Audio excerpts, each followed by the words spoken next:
Today is a big day. Today, as we're recording this, ChatGPT just released their fastest, matter of fact, I'm going to read here the way they call it, the smartest, fastest, and most useful model of ChatGPT.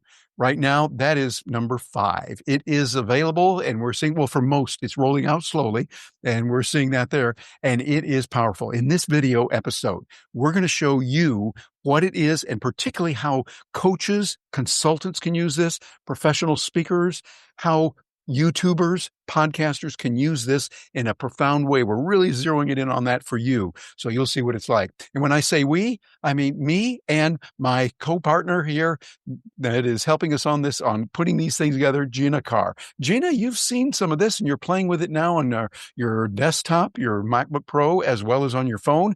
What do you think of this ChatGPT thingy? Well, I'm very excited. It seems very powerful. It's prettier. It has color instead of just the plain black and white of ChatGPT, which we've gotten used to. This actually has some color, which is nice. It's going to allow for so much more personalization, and it's going to allow us to do things with agents that will be wonderful, which will make it really powerful for us. A lot of people are just now getting learning about agents and how agents work. And so we'll talk about that more in this video, of course, and then just easier workflows. And I'm loving it. Yeah, it looks really, really good. And so what we're going to do is we're going to take a look at that and see what it's like and give you, dear viewer and listener, the capability of understanding what it is, why you might want to work with it. So let's just get right into it here. First of all, one of the things that it gives is ultra precise personalization. Now, as a marketer and as someone who's speaking, that's real important because it gives you a better memory. It's understanding what's going on. It remembers your tone, your format, your goals, the preferences, and how you use things. That's real important because one of the complaints against AI has been it sounds too robotic, and it really did. And you could kind of tell, okay, that was written by ChatGPT, right? Yeah. Now it's going to sound more like you, your voice. As I've been saying for a long time, you need to you-ize it. Put your feeling into it. If your name is Gina, you Gina-ize it. If your name is Ralph, you would Ralph-ize it. I'm Terry, so I Terry-ize it. So you get the idea. We want to do that. Well, it's going to help you to make it more for you. Also, you can train it to write like you, to respond to DMs, to emails, YouTube comments in your voice. Think about that. It's your voice, the way that you would respond. It's going to come back, and it's going to craft some segmented marketing messages for different audiences. That's really important. Different audiences want different things. It will be able to craft that and work with it so that each one is tailored to a certain nuance there. For example, a coach could now build multiple email sequences. Those are the important emails you're sending out, and each can be finely tuned for the mindset, sales, and productivity for clients with fewer edits. Really, really handy. I think that's just one of the things that we're going to see in there. It's going to be really nice. Gina, there's several other things that are in there as well. What's something that stands out in your mind that from what we've seen so far, it is really good with ChatGPT 5? Well, one of the things is that it's going to be really super powerful for repurposing and what's called AI agent chaining, not chaining. Excuse me. So agent chaining.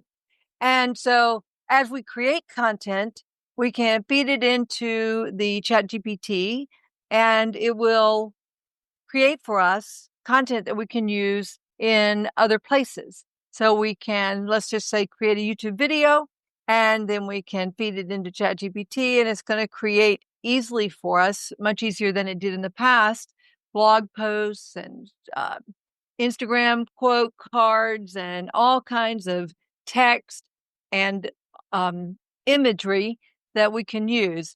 I don't know yet if it creates videos and audios. I haven't seen that, but I think it works with tools that create video and audios like Taja and Cast Magic. So I think that's going to be really powerful. Yeah, I think it'll be good. And you raise a good point there about Taja is a tool that we love and use regularly. It gives us the ability to repurpose what we're doing into shorts, into LinkedIn, posts, carousels, also gives us the ability to do blogs. All of that will be there in ChatGPT 5 now, it seems. So we're going to do some research on that and check it out. But I think the idea of chaining, as you mentioned, meaning that you're taking this and linking it to several different pieces of content that you're sending out. That sounds like a really good idea, Gina. What do you think? I think so. And in fact, let's just take a look under the hood here and see what ChatGPT is doing for us. Just a second here. Let's go to when I said earlier that it's prettier. Look at that. Isn't that nice? Doesn't Well, that I think just that's feel okay. warm, Not bad. welcoming? I like it. I like the colors a lot. And I think it looks much more welcoming than Good. the old black and white. I'm happy about it. Um, as far as agent chaining, I asked ChatGPT to tell me a little bit more about agent chaining. And so here's a little bit that we can glean from that. So basically, you have when you think about agents, and people want to know what's the difference between using just regular ChatGPT or a large language model and an agent. Think about the fact that agents in real life can take action for you. If you think about your real estate agent, or if you're an artist, your talent agent, or someone like that, they can enter into contracts on your behalf. They can negotiate for you. They can do things for you. And so you're thinking about that with an agent. And so with agent chaining, it basically means you've got one agent that does one task and maybe an agent two that does another task, and they work together. And it can be, as it says, linear, branching, or looping. Now, so that's interesting. We're not going to dig into that right now. We'll probably be creating another video soon about that. But I want to show a couple of things about ChatGPT 5 that are interesting to me. Number one is that the model options have been streamlined. I like that. I personally did not. I felt overwhelmed with ChatGPT 3 and 4.0 and Mini and Maxi and all the different things that it had. It didn't have a Maxi, but I I didn't like that. And so now we really at least on the plus version, only have the flagship model or the GPT-5 thinking, get more thorough answers. So what does that mean? Well, you can see right here with the simple question, what is agent chaining? This was the regular flagship model. I asked the same question with thinking, and it did take a little bit more time, 4 seconds, and it gave me a little bit more information. So you can kind of compare that. It's really just a little more information. It did take a little bit longer. And then I asked it using the thinking mode, what's the difference between GPT-5 and GPT-5 thinking? It took a full 53 seconds, which in AI world is forever. And it did give me a good answer. So for my takeaway from this is that if I want quick, fast answers, which is usually what I'm looking for, I'm going to use the flagship 5 model. If I need to do deeper research or reasoning or that type of thing, I'm going to go with the 5 thinking model. That's my takeaway from that.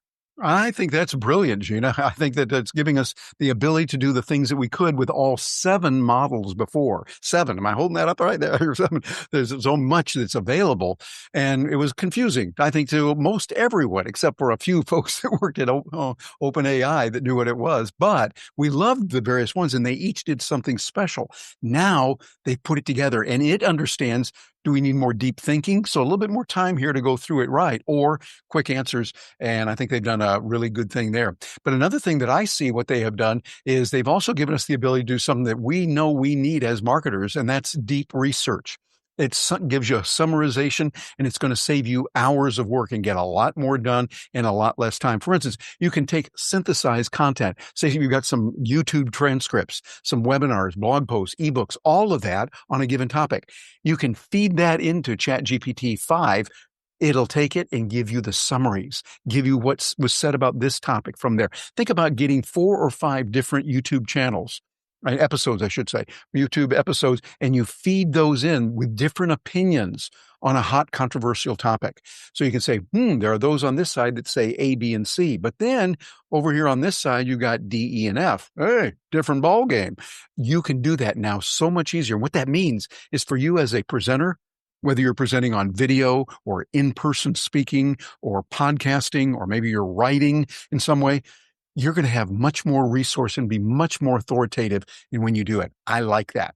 It also is going to be able to find trends and stats, look at the audience pain points across places like, well, let's see, Reddit and X, YouTube comments, where sometimes people are very opinionated. That's okay. You want to hear what they have to say. Unabridged, you want them to be able to say, that's a good word, unabridged, no holds barred, they'll get it out there and do it. Also, you're going to and then here's where it really sparkles for you and where you stand out. When AI is getting all this information, your competitors can get it as well. But what is going to be the real advantage for you is you're going to be able to turn these insights that you see into briefs, into video outlines. You're going to be able to turn it into your podcast script or your carousel post. So for instance, a podcaster could take and paste a full transcript with ChatGPT, would then generate 3 blog posts, say 5 quote cards, 60 teasers, outputs, all kinds of things that are available there. And it's going to give you the ability to put these together to make it work a whole lot faster. And I think the research component of it is going to be particularly good. Gina, what else are you looking at? You've been looking at some of the other features that are available. What do you see as, say, another feature coming through on GPT-5? Well, I'm really excited about the coaching workflow capabilities that it has. I do a lot of coaching. I help a lot of people with, and I know you do too, help a lot of people understand how to use the AI tools to grow their business. And it's always a struggle of you have a great session with someone and great advice, and then what do you do? Well, at least now with many tools, we do have AI summaries, which are tremendously helpful. But with ChatGPT 5, now we're going to be able to feed those summaries in and easily get, say, a 90-day launch plan to help them with their next step that you're coaching them on. You're going to be able to get more powerful and more personalized proposals and offers that you can make to your clients. So that's going to be really helpful.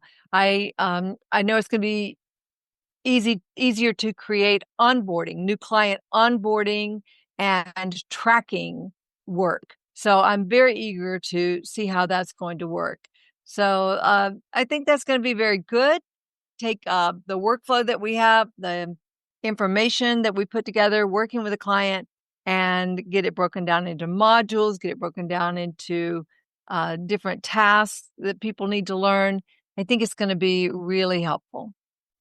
So there's a quick overview on ChatGPT version 5. We just got it a few hours ago. Now, I know in YouTube, we have video out there for a long time. So hang in there because we're going to be giving you a lot more information, a lot more in-depth. Here's how you do it, all the nuts, bolts, and wiggle pins to make this thing work for you.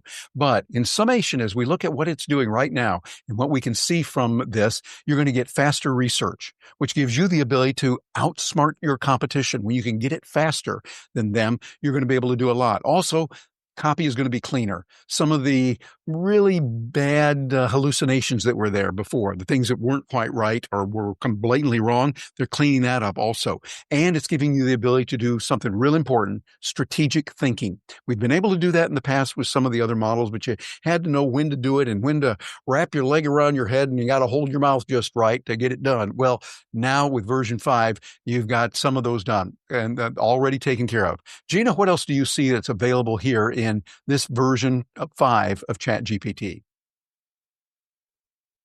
Well, one of the things that's going to be really strong is seamless repurposing. So you're going to be able to convert your content from one form into another, which is a big part of what we focus on at Stark Raving Entrepreneurs.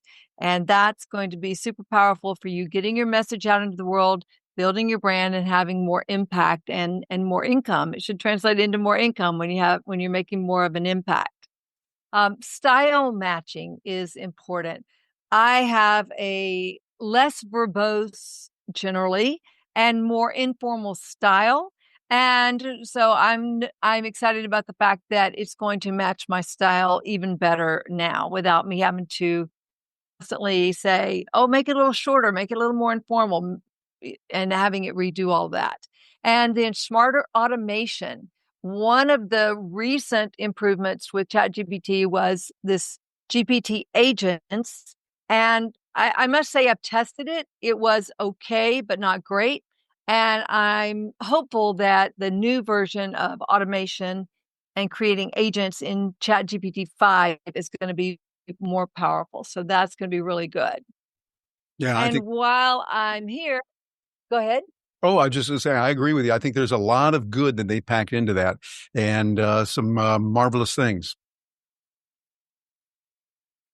Well, speaking of repurposing and digging into all of this, these tools more, and ChatGPT 5 more, and other tools that are really great for helping content creators and content entrepreneurs get more done in less time and have more impact, I'd like to invite you guys to join us.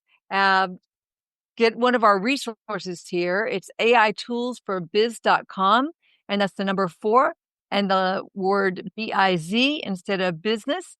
aitoolsforbiz.com. We have a lot of our links to our favorite tools here, and some helpful videos that will really help you learn how to use these tools more, uh, much better. And so I invite you to check that out right there. So aitoolsforbiz.com, or you can use the QR code. So there it is. Gina, this is a big development with ChatGPT version 5 that's giving us all those goodies in there. And frankly, I'm kind of looking forward to getting into it and doing a lot of things with it. What are your thoughts on ChatGPT 5 just in the last few hours that we've had it? Very excited about it, eager to use it. And as soon as we get off this recording, I have some things I'm going to try. Absolutely. I'm thinking the same thing. I want to get in there. So those of you joining us, I want you to know you've got an opportunity with this, and we're standing by to help you. Come on over to starkravingentrepreneurs.com. Find out how to get in touch with us. We would love to see you. And if you got a comment, please leave a comment below, and be sure to like this one and share it with others so that others will know about the benefits that they can have as YouTubers, podcasters, coaches, professional speakers, or whoever they are as communicators who solve problems. I'm Terry Brock for Gina Carr. Thank you very much for being with us today.